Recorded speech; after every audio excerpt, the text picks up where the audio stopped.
Olá, meu nome é Levi Ramon e eu sou videomaker do Grupo 1. Este vídeo é referente à semana de projeto do problema 3, referente à disciplina de Circuitos Digitais, Teoria. Nessa semana de projeto, essa foi a divisão de tarefas do grupo. O líder, Everton Vasconcelos, debatedor, Miguel Eurípides, redator, Deusimar Teixeira, videomaker, Levi Ramon e auxiliar, Rafael Moraes. O problema dessa semana consistia em projetar um contador inteligente com intervalo de contagem de 0 a 999. Em relação aos outros trabalhos, nesse a gente teve a introdução do conceito de clock, do relógio de sistema, e do conceito de memória. Até então só tínhamos implementado circuitos lógicos combinacionais sem memória.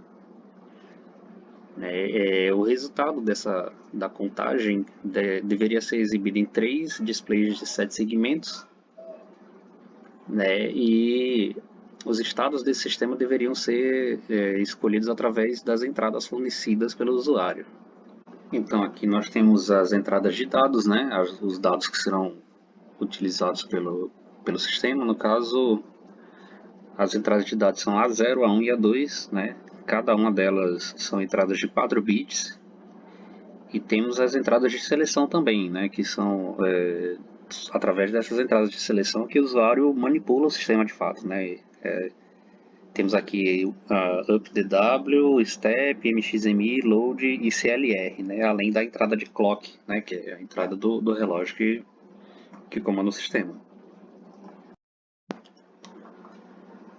Um dos novos conceitos que precisaram ser estabelecidos para o desenvolvimento desse novo projeto é o de circuitos sequenciais.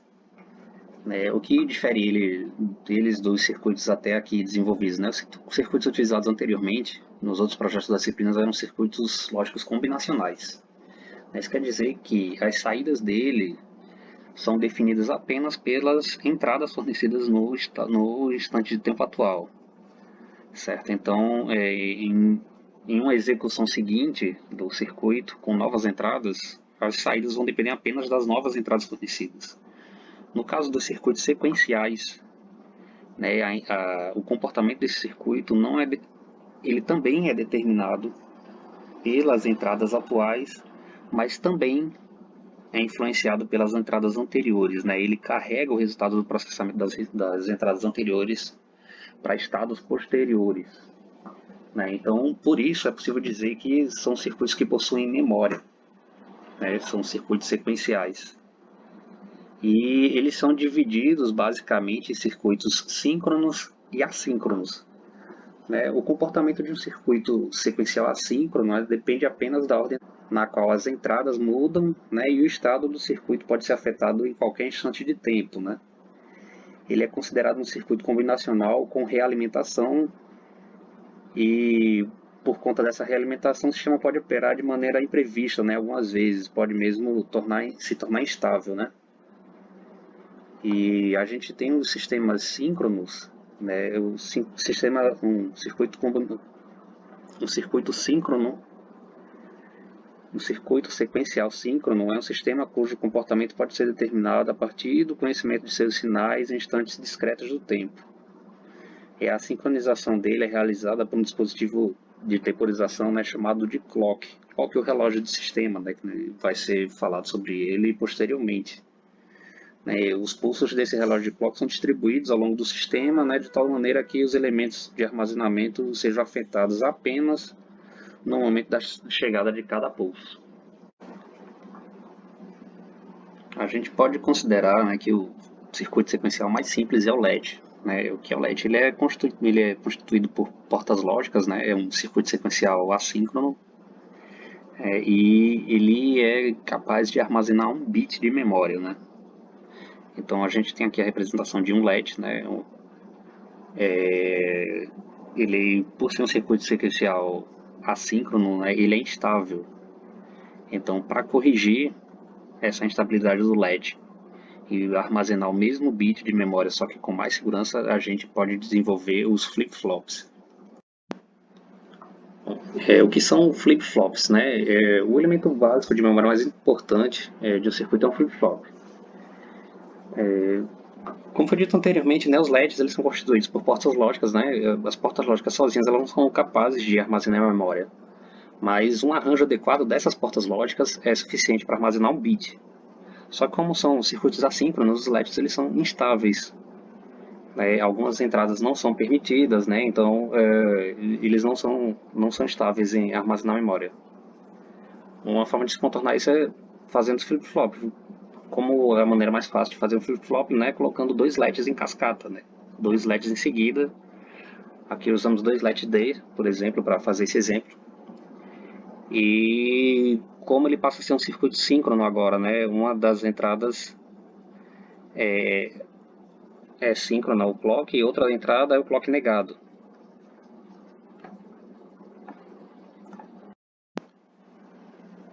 Já foi falado diversas vezes em clock aqui, né? Mas o que é um clock? O clock pode ser definido como um sinal de relógio, né? É um sinal que é usado para coordenar as ações e os estados dos circuitos síncronos que fazem parte de um sistema, né? Ele pode ser produzido na forma de uma onda quadrada, né? Que oscila entre os níveis alto e baixo, né? E ele é produzido e distribuído, né? E ele fica disponível a todos os circuitos que são integrantes do sistema. A gente já falou sobre clock, sobre flip-flop, né? Pode falar sobre registrador, porque um flip-flop ele armazena de forma estável um bit de memória, né? Mas nas aplicações de cotidiano é necessário armazenar muito mais que um bit de memória, né? Então, para isso é necessário lançar mão dos registradores. O que é um registrador? Bom, a gente pode definir assim do tipo mais simples, né? De registrador para ilustrar, ele consiste no encadeamento de flip-flops, né? Um conjunto de flip-flops que é carregado a cada ciclo de relógio. Tem dois tipos de básicos de registrador, né? O registrador de carregamento em série e o registrador de carregamento paralelo. O primeiro da imagem é o carregamento em série. A gente vê que só um dos flip-flops tem entrada conectada exterior, né? E os outros são conectados à entrada e saída em sequência, né? E o carregamento paralelo, que é o de baixo, todos os flip-flops são acessados diretamente pelo exterior e carregados de forma simultânea, né? Então, o tipo de registrador que vai ser utilizado depende do uso definido aí pelo usuário. Para o projeto também foi necessário ter em mente o conceito de contador, né? Existem basicamente os contadores assíncronos e os contadores síncronos, né? O contador assíncrono, como o nome sugere, ele não é controlado pela entrada de relógio, né? Então, por isso, é possível que ele tenha estabilidade, né? Que tenha propagação de erros e atraso, né? No acionamento dos circuitos. Então, para um projeto como esse, é necessário utilizar um contador síncrono, né? O contador síncrono, ele tem a entrada para o clock do relógio e todos os flip-flops são acessados de forma simultânea. Aqui a gente tem o software de simulação LogSim, né? Essa é a representação básica de um LED, no caso aqui é um LED-D, né? Tem três entradas, uma entrada D, uma entrada R e uma C. Essa C é onde será conectado o clock, certo? Do relógio do sistema. E é possível ver, ó, a gente setando a entrada D, não muda os valores armazenados, é necessário que um pulso de relógio seja aplicado para que a entrada D seja exibida na saída. E depois de armazenada, né, ela não muda. Para que mude a saída é necessário que eu altere a outra entrada, né, e aplicar um pulso de relógio para que mude a saída Q. Certo? Com esse LED, foi possível fazer um flip-flop mestre escravo, né? É possível ver aqui que são somente dois LEDs colocados em cascata, né? O clock é colocado em um deles e negado na segunda.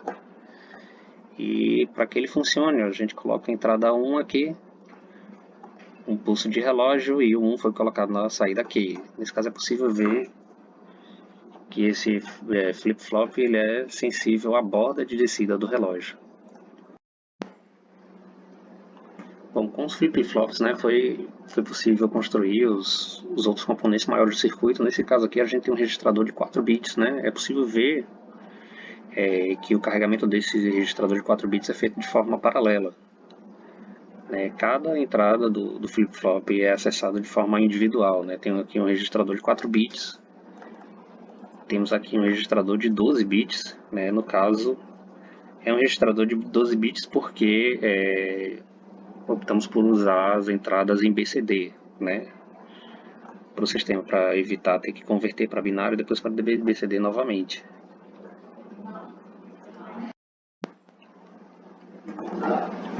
Aqui a gente tem um comparador de 2 bits, esse comparador o desenvolvimento dele foi de forma semelhante ao que foi feito com os somadores completos, de um bit para formar um somador de mais bits, Ele tem uma espécie de propagação de carry, no caso ele compara se A é maior que B, A menor que B ou se A é igual a B, E de forma semelhante temos também um comparador de 12 bits, que ele é feito utilizando comparadores de 2 bits em cascata, certo? Aqui temos o nosso banco de registradores, Os registradores que são responsáveis, por armazenar a memória do sistema. Temos o somador completo, somador de 4 bits. Temos aqui um circuito que faz a soma e a subtração para 12 bits, mas no caso ele faz a soma e subtração para BCD, certo?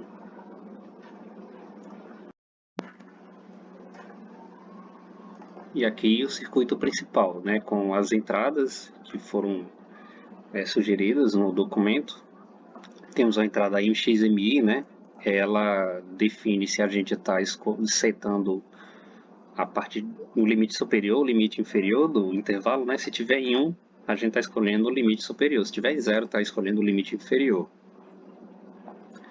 Essa outra entrada aqui, UPD, seria up, down. Ela diz se a contagem vai ser progressiva, ou se vai ser regressiva. O botão CLR, quando ele estiver no nível lógico 0, quer dizer que vai ser feita uma contagem progressiva utilizando todo o intervalo, vai ser uma contagem de 0 até 999, certo? E quando for setada para 1, essa entrada CLR habilita os outros botões, habilita que os outros botões possam inserir as entradas no sistema, e a gente tenha contagens de certa forma diferentes, Aqui no load, o load ele vai carregar os valores que foram colocados nas primeiras entradas aqui para os registradores do sistema, Tem um registrador para o valor mínimo, um registrador para o valor máximo, um registrador para o step, Step, no caso, é o passo, da contagem. Ele tem um valor máximo de 15, São 4 bits. São 4 bits utilizados por step, então ele tem um valor máximo de 15. E aqui nessa entrada, a gente escolhe os valores, escolhe se o que vai ser setado é o máximo ou é o mínimo, deixa o botão CLR em nível alto, e aperta load para carregar um valor de cada vez, o limite inferior do intervalo, o limite superior e depois o step. Bom, agora vamos testar o circuito completo, Só habilitar o clock. Foi escolhido uma frequência de 16 Hz, para que não demore tanto a contagem, No caso aqui, só selecionar o UPD para nível lógico 1, ele começa uma contagem progressiva, com o passo 1, assim como foi definido. No caso, se nenhuma das outras coisas forem setadas e o up estiver para cima, ele faz uma contagem progressiva. E se eu tiver em nível lógico 0, ele vai fazer uma contagem regressiva. A partir do momento que eu coloquei em 0, ele começou a decrescer a contagem. A partir do momento que eu coloco em 1, ele volta a fazer uma contagem crescente. Então vamos fazer uma nova simulação aqui, com novos intervalos. Primeiro habilitar o clock. Certo, pulso habilitado. CLR ativado, né, para que eu ative as outras funções.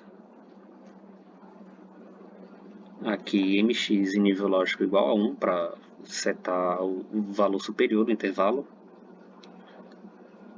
Certo, vamos colocar aqui 101 como valor superior. Certo, e agora o mxmi no valor lógico baixo. Certo, e vamos colocar aqui 31. Certo, assim que eu ativar o up down e tirar o load, ele começa a contagem. Começou a contagem do piso do intervalo, né? E vai até o topo, que é o número 101. E assim que ele chega no 101, ele trava a contagem.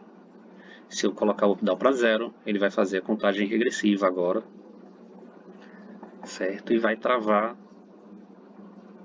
na parte inferior do intervalo.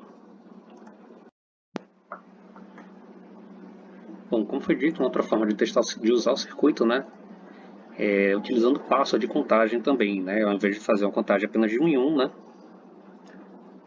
é possível utilizar também passos diferentes, né. Como falei, a gente pode o CLR em 1 para ativar os outros botões, né, MXMI em 1 para setar o teto do intervalo, o load em aberto, e pronto, agora o teto do nosso intervalo é o número 100. Botei o MXMI para 0 para a gente só setar o piso do intervalo. Eu coloquei o número 5 como piso do nosso intervalo. E o step, assim que eu ativo o step, né, ele carrega o número 5 no step também. Certo? Liguei o up down para ele fazer a contagem progressiva. E olha só, ele vai contar de 5 até 100 com um passo de 5. Quando usar o up down em 0, ele vai contar de 100 até 5 com um passo de 5. Certo? Esse é o nosso vídeo, pessoal. Espero que vocês tenham um bom proveito, bons estudos para vocês.